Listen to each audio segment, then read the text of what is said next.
Welcome back to the second video for the GRC CyberSecure Canada implementation. If you haven't watched the first video, please watch it first. It briefly introduces the CyberSecure Canada standard, as well as how we can sign up for a Maple GRC trial. Assuming you've signed up, this video starts with the context, users, assets, rules, and responsibilities.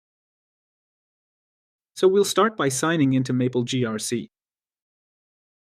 Once we've logged in, we should be on this page. This page is the landing page for the CertiC Canada certification. And right at the beginning, we see a summary of where we are. Right now, we've just started the implementation, so let's say it's unspecified. 90 points here. Our goal is to have these 90 points implemented by the end of the last video. Here, you can manage your implementation phase, and you can set an audit cycle for when you expect to have everything done. And here, you can select one of the certifications that are available for this.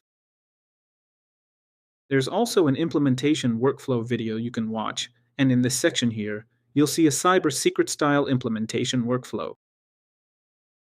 It helps us methodically implement the standard. The first step is the context, and it's done automatically. When I click on it, I'll see that it has the website. So here, you should see your website, and it analyzes your website. And from there, it tries to understand your organization's mission, who your internal stakeholders are, what your core cyber requirements and expectations are, and so on. It's already done for you, but you can change it, you can edit it. And why do we do that? Because this content will be used later on when the system tries to generate your policies or align with risk assessment and other items. So it should be done automatically, but you can write or edit it if you want. So this is just context, and it's also on the left side here, so you can always go back to it. It's under governance, and the first step is to understand your context as an organization and how we can align that with cybersecurity. The second item is users or people. These are the people who work in your organization.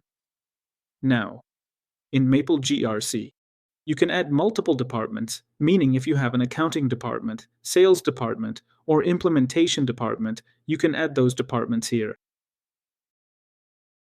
Or, to start, you can treat the entire organization as just one department. That's also possible.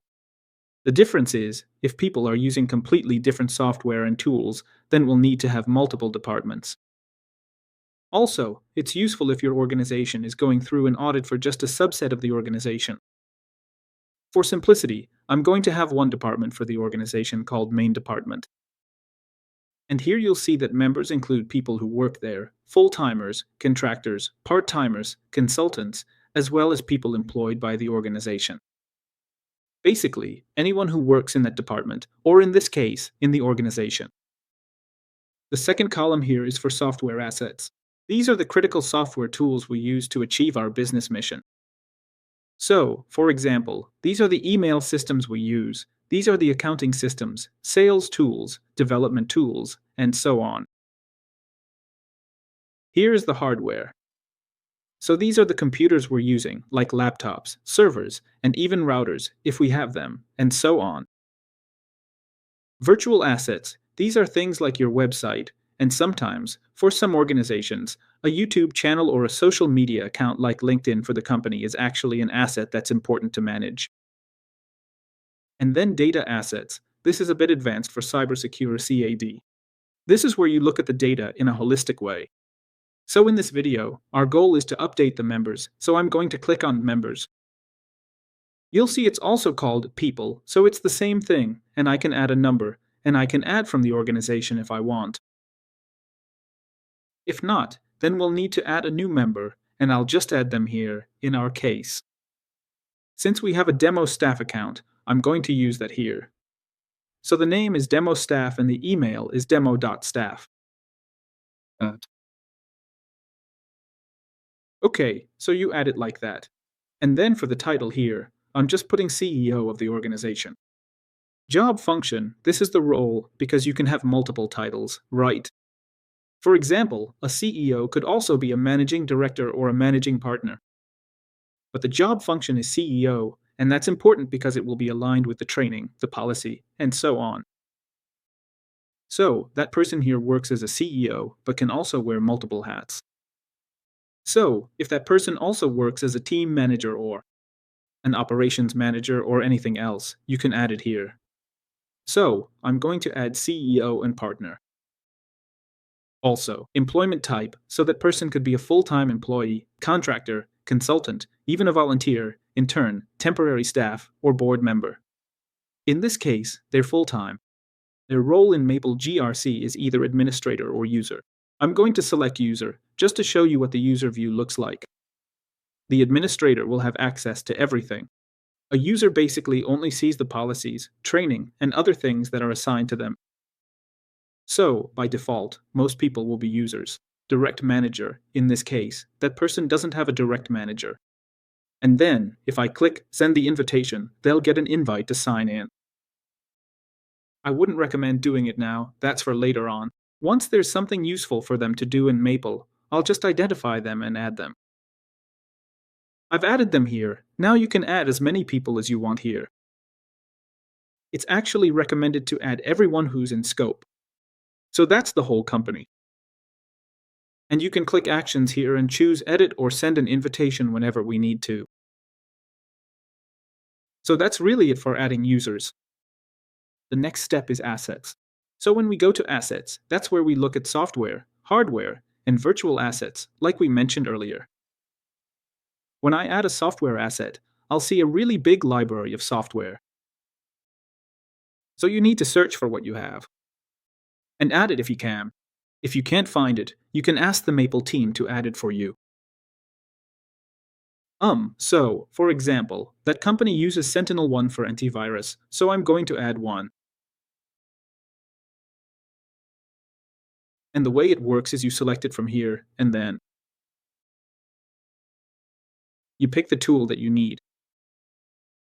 Then you identify who's the technical owner, so I'm the technical owner, the person administering it. It does frequent backups. It allows automatic batching. I'm aware of this, but you don't have to add these things now. If you know, add them. This is a critical asset for us. A critical asset is an asset that's considered critical if it contains sensitive information like personally identifying information or financial data. Or if operations would be disrupted within 2 days without it. In our case, we rely on it just for this demo. And who's managing it? Sometimes you would have a vendor, like a managed service provider, managing it. So in this case, we would add a vendor. Or it could be a department if we have an IT department identified, or a specific user. In my case here, I'm just going to use a department. And is there confidential information on this tool? Yes. This data is owned by our organization, and it's restricted data because it's security data. And I'm going to select it here and click Save. And then I can keep adding the tool. I've already added QuickBooks, Office 365, and Azure. Please add all the tools that you use. It's very important, especially the critical ones. Hardware is very similar. So for hardware, let's say we're using Dell computers. So we use Dell XPS. And similarly, I'm just going to say I'm the technical owner and it uses Windows. And again, who owns this device? In this case, the organization owns it. It's not the person who's managing it, the organization is managing it, or we could say the user is actually managing it. Which user? Well, it's basically the person using it. And data ownership, this is shared data ownership, and it's private data, nothing restricted here. Computers, and if we know we have trade secrets, for example, a variety of security information, we just click Save, and that's it. We've added it. Now, if multiple people are using a similar computer, we can just go to Users and select everyone who's using similar equipment. So this isn't a inventory, as in, it's not about that specific device, but rather the type of device that we'll look at from a security perspective. This will prompt us to look at it. And that's the website, so that's it. Now we've identified what we want to secure, right? And you'll see here that it automatically closed. For me, the content, users, assets, and then the rules and responsibilities. This is the last item. It will automatically fill in based on adding the CEO and the partner. It identified these roles and responsibilities from a security perspective, but I'm also going to add myself as someone who implements security. So I'm going to edit as a user, and this is my account here. I'm going to click edit and assign myself a role here.